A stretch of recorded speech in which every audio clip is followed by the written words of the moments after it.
So we've been talking about the existence of God. And we've gone over the 5 main proofs of the existence of God. So we proved that God exists. Now we need to know all right, so he exists, but what is he?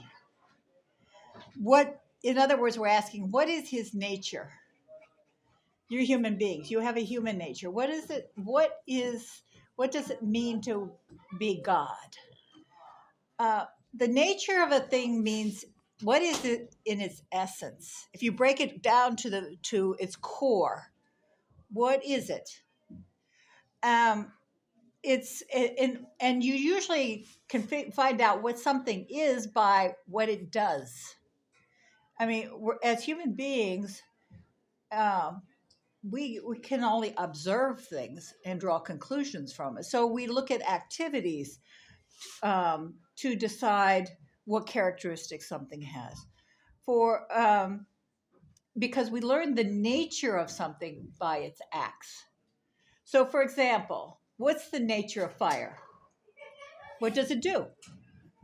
It burns. So the nature of fire is to burn. What is the nature of the eye? What does it do? It sees. So the nature of the eye is to see. Yes, there are some blind people, but again, the eye itself, its nature is to see. What the nature of man is to think. So what is God's nature? What is the essence of God? What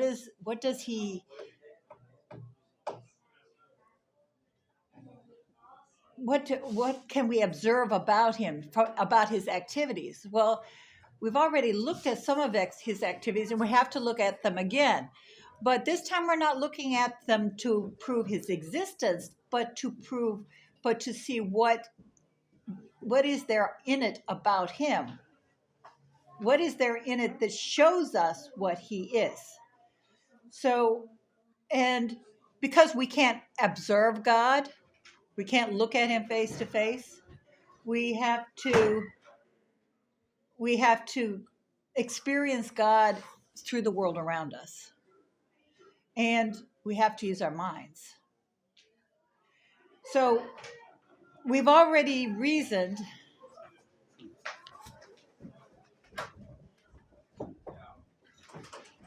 It's all past. Okay. So we've already reasoned that God is the first cause of everything, that he's an uncaused cause of everything. Nothing caused him. And he's a necessary being. So what does that mean? First of all, it means that he is necessary. What does that mean? It means that he cannot not be.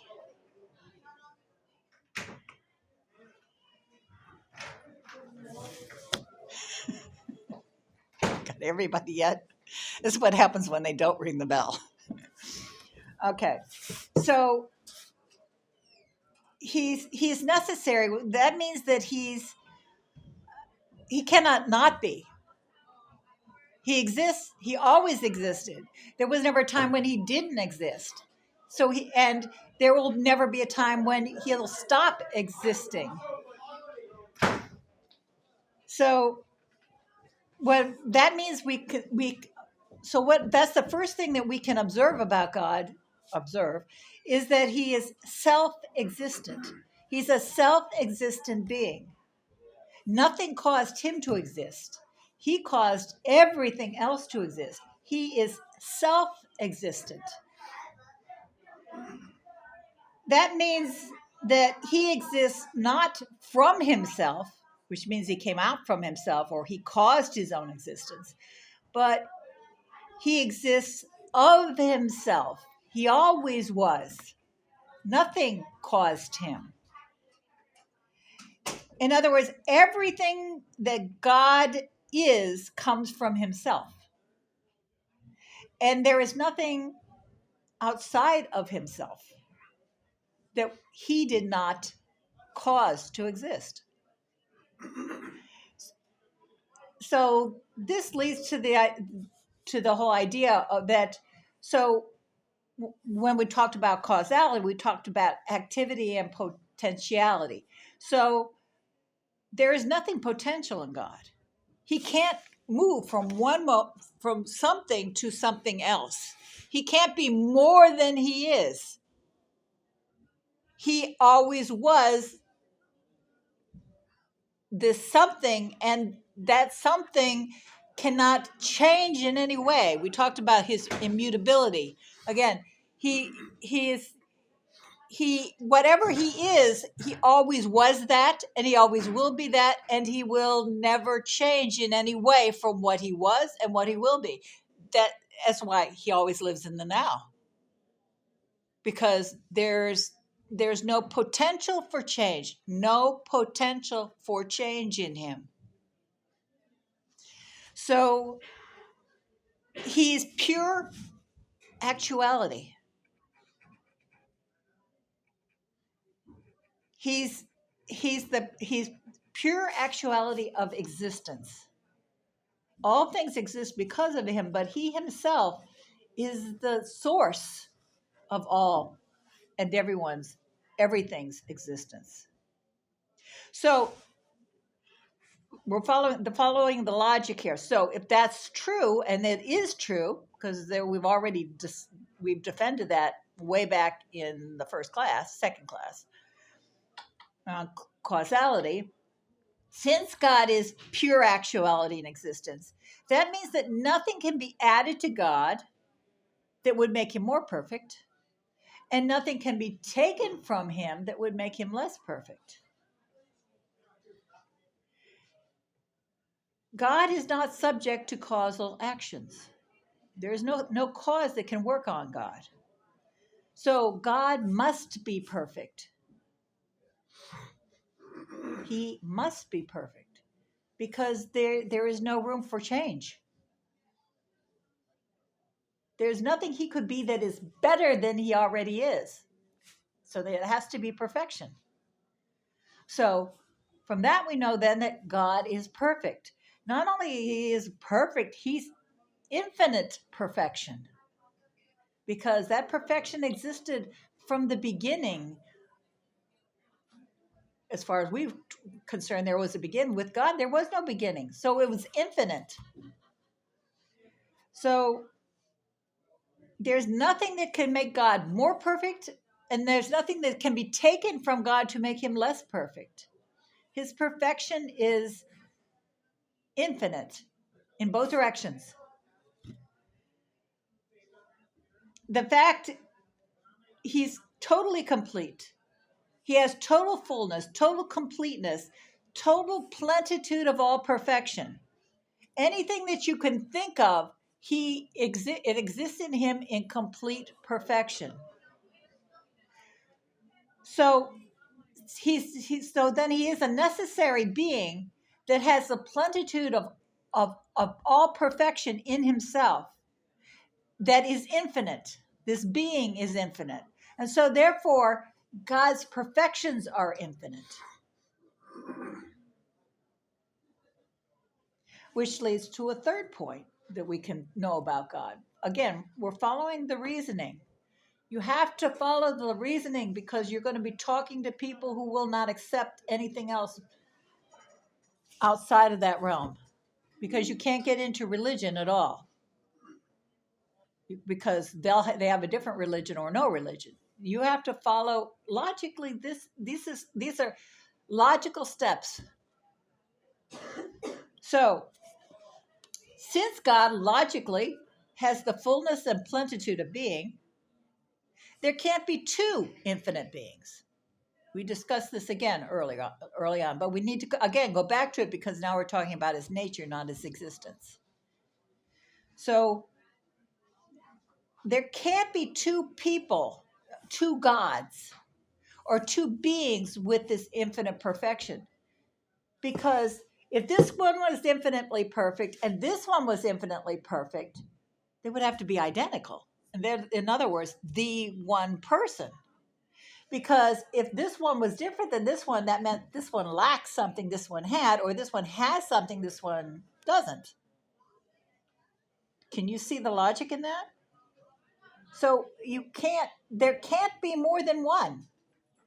Because to have more than one means one of them has to lack something. And if one lacks something, then it's not, the other one has something, and though neither of them is infinite or perfect. Neither of them can be perfect. And this supreme being, this self-existent necessary being, has to be infinite. And therefore they also have to be perfect. So there can only be one. So God, there is a God, but there is only one God. And we usually express this with the term unity in God. God, everything is united in God. There is nothing beyond him that is not made by him. So that leads to a fourth point. So now, to exist, everything that exists can take one of two forms. What would those two forms be? Come on, you can guess this. What two forms? Everything in existence has one of two forms. Either a bodily, or spiritual. Everything has one or the other, or a combination of both, but one or the other. Everything comes down to that. So, what about God? Bodily beings are made up of body parts. And that person, that being, whatever it is, whether it's a plant, an animal, whatever, that living thing that has a body, those body parts need to fit together in a certain order. And if it can lack things. So it's a composite of many different things. God is not a composite.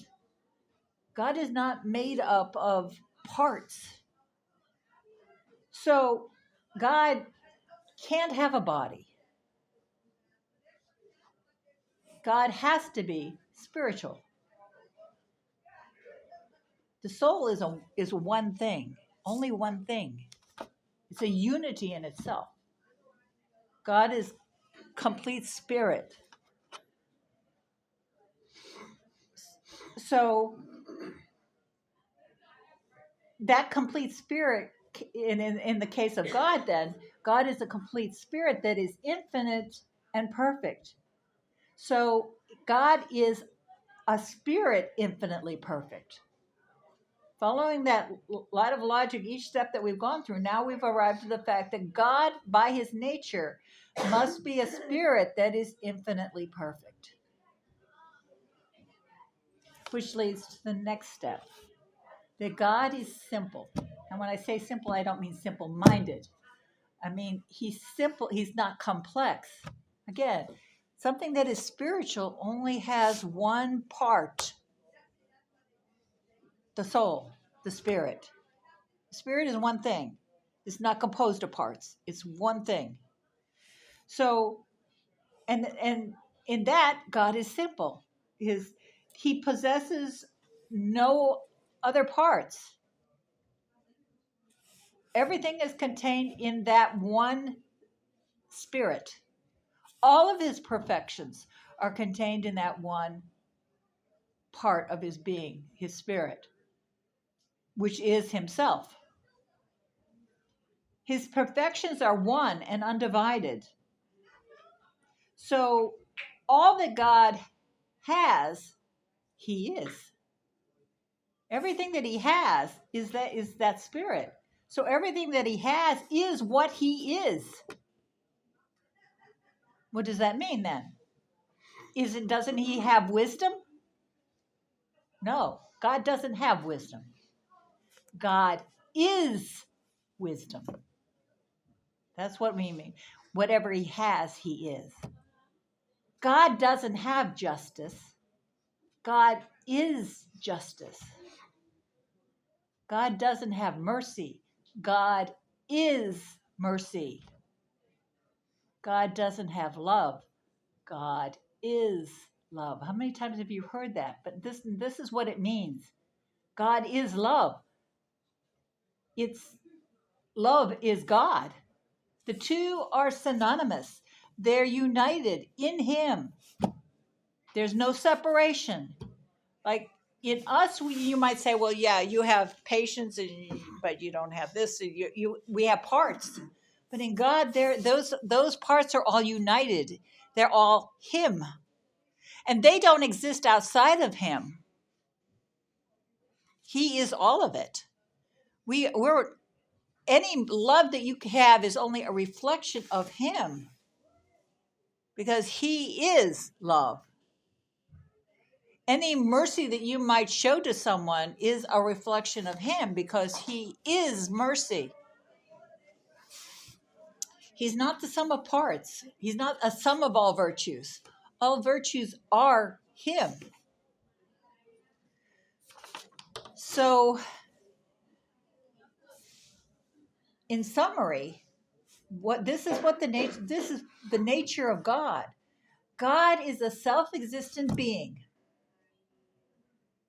what we call a subsistent being, if you want to get into metaphysical terms. But let's look at, because it's easier for us as human beings to get off of that plane down from philosophy down to something more concrete. What is he in the physical essence? What is the physical essence of God? He's an infinite spirit, infinitely perfect. He is one, if you want, he is one, simple, spiritual, and absolute perfection itself. That is the nature of God. One, necessary, simple, spiritual, absolute perfection. That is what he is. And all of this is coldly scientific and without dispute. There is no way to dispute anything that I have just said. And you can go to any atheist or agnostic or friend or whatever and go, that the logic in that is indisputable. There is no way around it. Those who choose to ignore it, that's what they're doing, ignoring it. They can't argue with it. This is scientific method. This is the conclusion, the only conclusion that you can arrive at, that there is a God. And the nature of that God is that he is one, necessary, simple, infinite, simple, spiritual, and he is absolute perfection itself. You can throw in there self-existent, throw in the metaphysical terms for it too. But that's what it amounts to. So this is the nature of God. Any questions? Because I know we're on a different level here. We're not talking.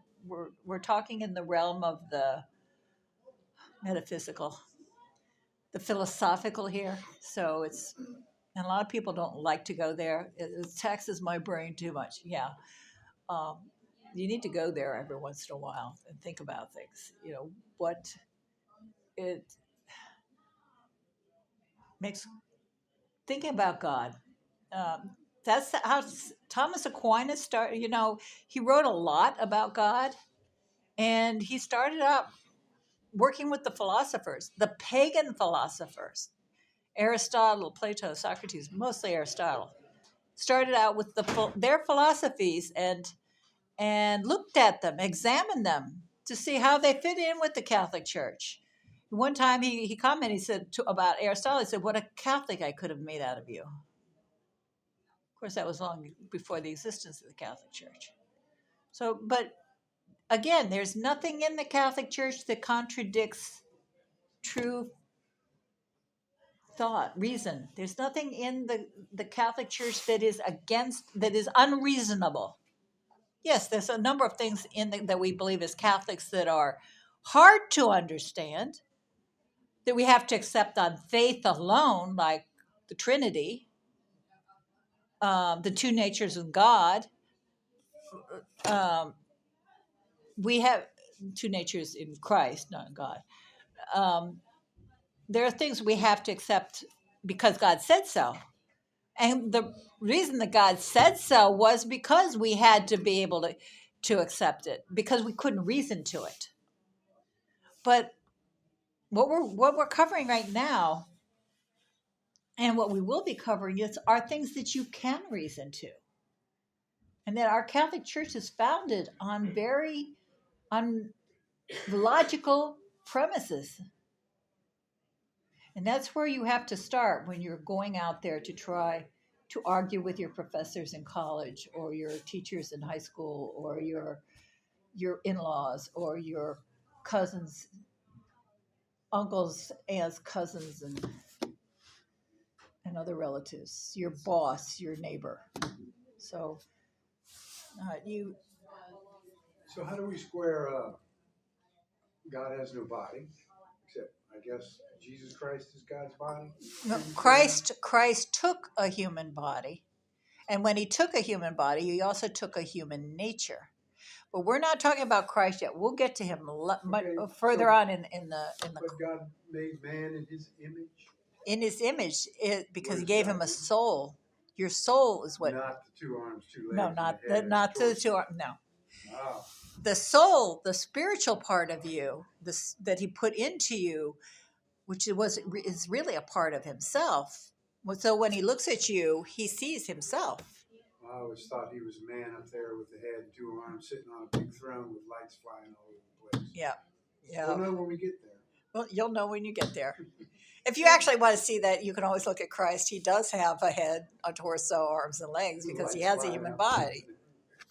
He does have a human body. We sure love it, don't we? But God Himself does not. The Holy Spirit, God the Father, they don't.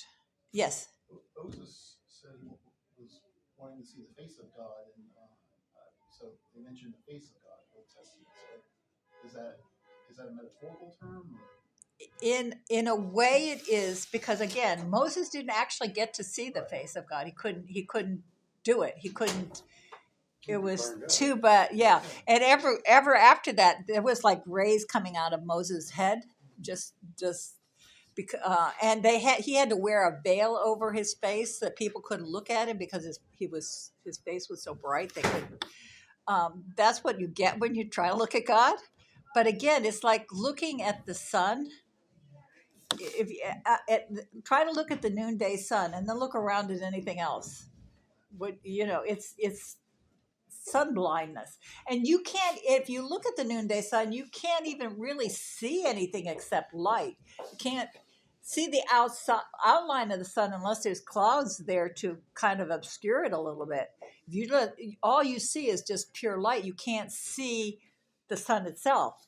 Now, other parts of the time of the day, you may be able to see it more, again, because it's not noon and at its brightest. And also, again, because of cloud cover, trees, the sun setting, the lights, the colors that help set it off. But you can't, and Moses could not have seen God face to face. Because if Moses had truly seen God as He is, face to face, he would have been in heaven and no longer existed on earth. He couldn't have. That's what we call the beatific vision. That is what heaven is. That is what you will get to be, what it was like in heaven. I used to try to explain this to the sixth graders. It's to my idea. It's like a jewel that has a lot of facets. And at every moment, you're looking at a different facet in that jewel. And you'll see something beautiful about it, something to love in it. And in the next moment, there's another facet, something new, something enjoyable. And this can go on for eternity. Will you get bored? No. It's like looking at, how bored would you get if you were looking at a really involved, interesting movie, and each moment something else is happening.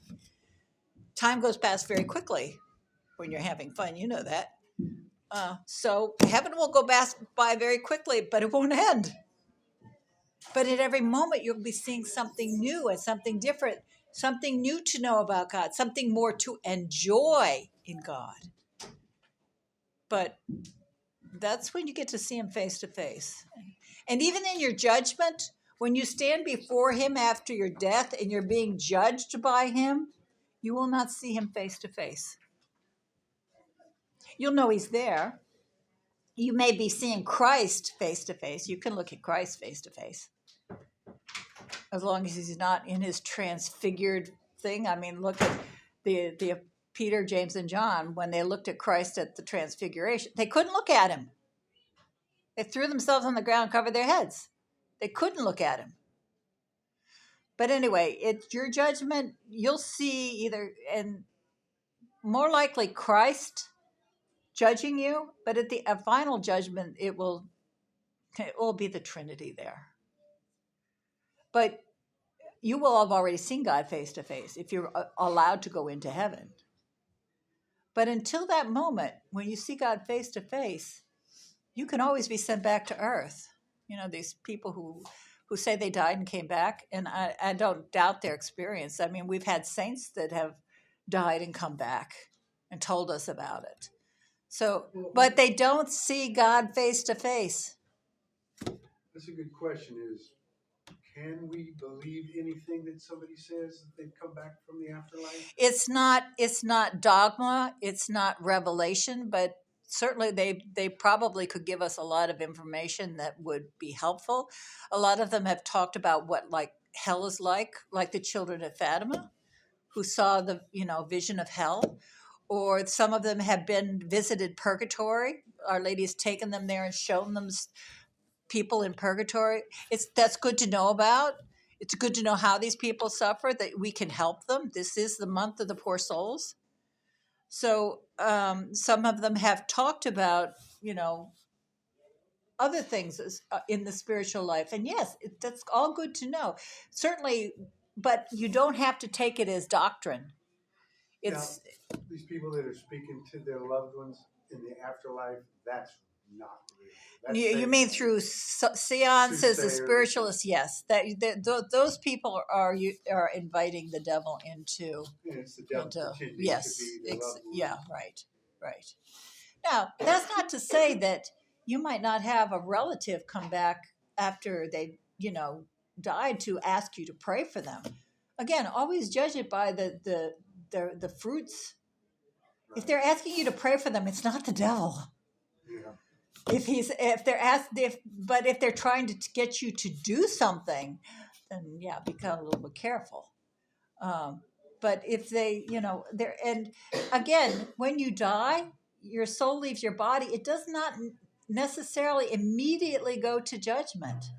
There have been a lot of people, I know in my own family itself, and some of the other sisters have said the same thing, that they've seen my grandmother appeared to her sister right after she died. Nobody else in the family even knew that she had died.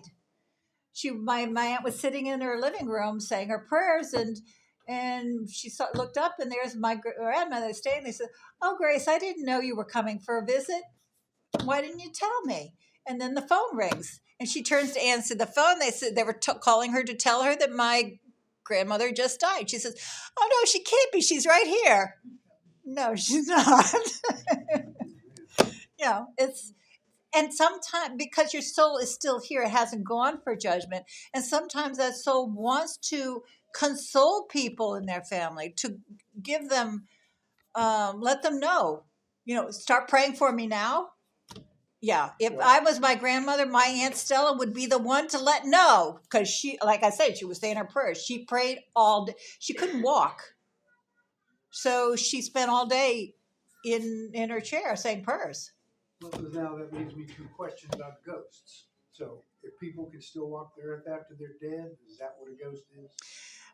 Yes, but not those are usually souls in purgatory. That's part of their purgatory. Well, there's different kinds of ghosts, let's put it that way. Some of them are actual demons. But most of the ghosts that haunt houses that don't bother anybody, and my family has lived in several different haunted houses and seen several ghosts. And my mother's answer to that was always to pray for them, That's when, and you could also have a priest come in and do an exorcism in case they happen to be diabolic. But again, that if you read the book on purgatory by Father Schwab, he mentions, and his book is a lot, like you say, people who have had apparitions and they've written, and he's collected all these things and put them together. But lots of times, this God uses, sends a soul in purgatory back to the place where they committed their sins to be reminded of that sin while they're making up their purgatory. Yes, the pains of purgatory go with them. Just like the devil, when he comes, he's bothering you. His hell is with him. He takes hell with him wherever he goes. It's not limited. It's in him. Same with the soul in purgatory. It's in them. They can't escape those pains, but they're made to suffer that purgatory sometimes, not always, in the place where they committed the crime, or sometimes near the persons that they've hurt or the family that they hurt, until it's made up for and the reparation has been achieved, and then they can move on to. There's levels in purgatory, by the way. So now, a saint is somebody who bypasses purgatory. Yes. Straight to heaven. Straight to heaven. Or they've been through purgatory and arrived at heaven. Both are saints. Saint is anybody who gets to heaven. And you can get to heaven two ways. Go direct. Do not pass, do not go to jail, whatever. You get to go there direct. All right. That's the best way to go. But then there are the people who have to spend some time, limited or longer, in purgatory and then arrive in heaven. But they're also saints. That go straight there, the ones that are canonized are the ones that go directly. They have miracles. Yeah, they have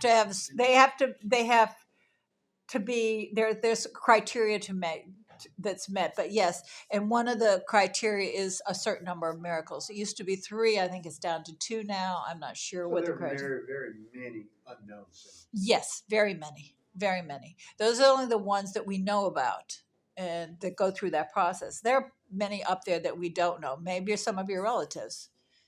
I like to think my mom is there. Might be my Aunt Stella, probably. I have no idea. But you're never sure, so you still need to pray for them. Even when they die, pray for them. But that doesn't mean you can't still ask them for things, because they may be in heaven. I'm always asking my mom So we for don't stuff. ask for people that are in purgatory, only people. No, the people in purgatory, they need our help. They get their help from, again, we're all members of the church. There's 3 branches to the church.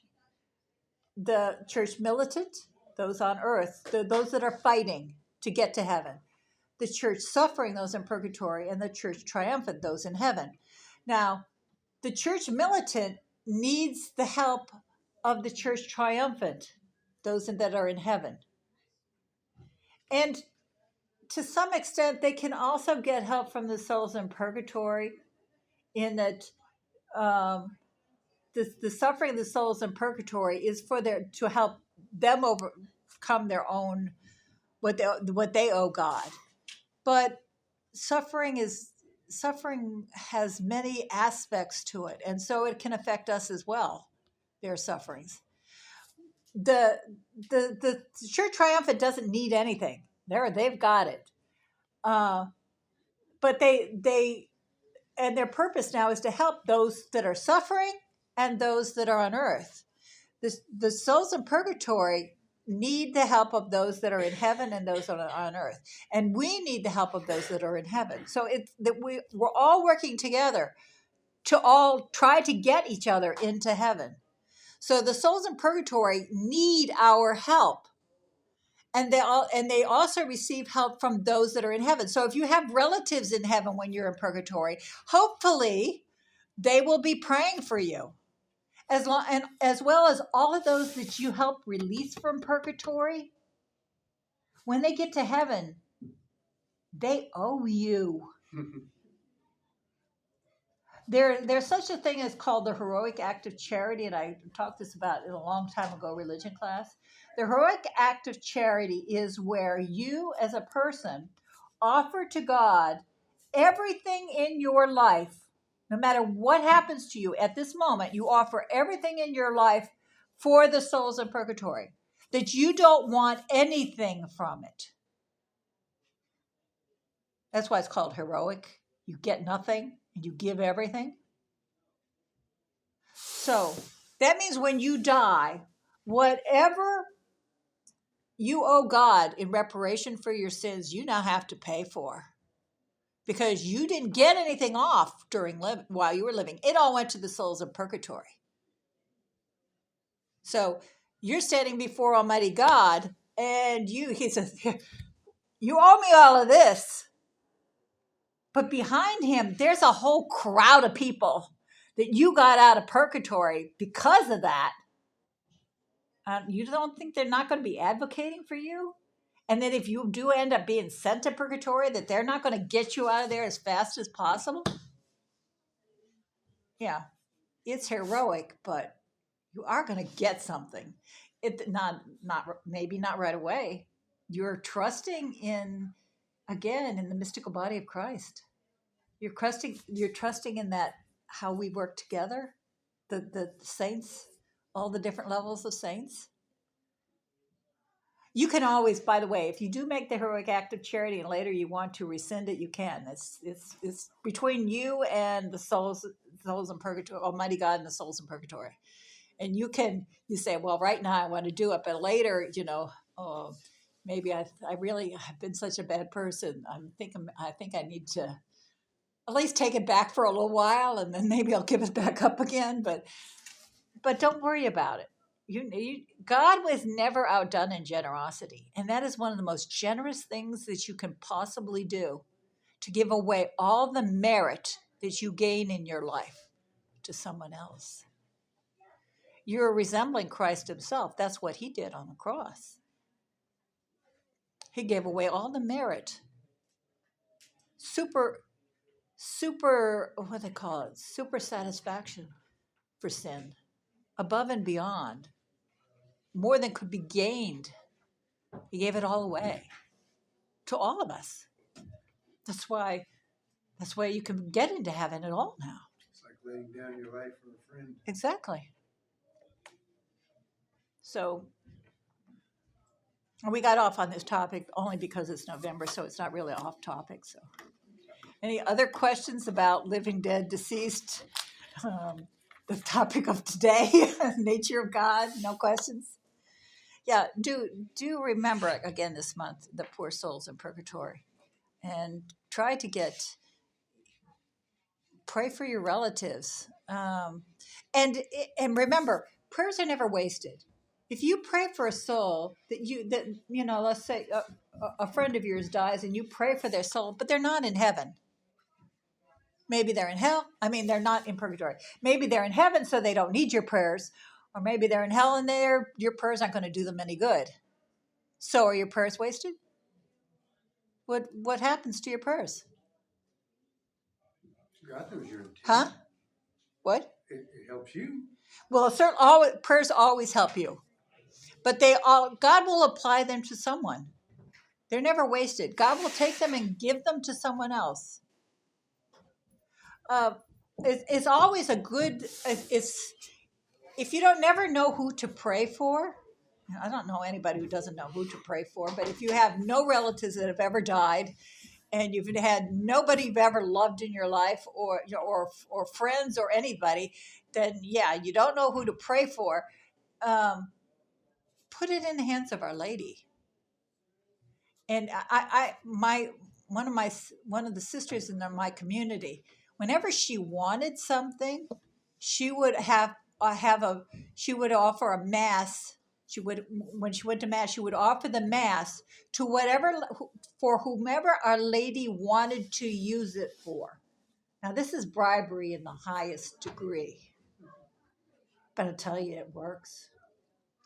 Whenever she wanted something, she always got it, because she went right to the queen and said, "Hey, you need that soul out of purgatory? You need a soul out of purgatory? You need something here? I'm offering this day. I'm offering this mass. Remember, mass has infinite value. I'm off. You can have this mass, you know, but all I want is this. Works. It does work. I told you a long time ago, bribery, holy bribery really does work. So, but you have to make friends with them, you know, with the saints. You have to establish a rapport with certain saints, and but especially make sure that Our Lady is one of the ones that you go to. She always wants souls out of purgatory. All those souls that are in purgatory who ever had a devotion to her, she wants them out. But it has to be paid for by somebody. And I told you that's why in my community, on Feast of Our Lady, we're kind of what's going to happen today. Because again, she wants a soul out of purgatory. And she says, somebody's got to pay for it. So who's going to pay for it? Oh, I know, them. And so, yeah, so something, you know, that's Feast of Our Lady. I had appendicitis. The dogs got out in the middle of winter and went down in the swamp. I had to go down and get them out. The sister got bit by spiders, you know, broke a leg, whatever. Everything happens always in my community, always on Feast of Our Lady. Why? Huh? Do you stay in bed that day? It would be nice, but it doesn't work that way. But again, it's not every Feast of Our Lady. But do you know how many Feasts of Our Lady there are in a year? September has at least 4 that I know of, and there's also a lot of small ones, individual, local, country-wide Feasts of Our Lady. But, you know, there's 4 in September alone. October has 2. September has at least 3. Her name, her birthday, Our Lady of Ransom. Our Lady of Snows is Our Lady of Ransom, I think, too. Our Lady of Mercy, they're all the same day. Our Lady of Sorrows, 4 in September. And so, I mean, there's just, yeah. But that's what happens when you become friends with somebody. They you know, they lean on your friendship. I mean, you know that yourself. When you need, you know who your friends are when you have to move. Yeah. Yeah. When you need something, that's when you know who your friends are. So when Our Lady needs something, that's how she knows who her friends are. Yes. But that's beautiful in its own way. Yes, it is. Yes, it is. To know that Our Lady can depend on it. Yeah, that she thinks so highly of me that she's willing to have give me an appendicitis.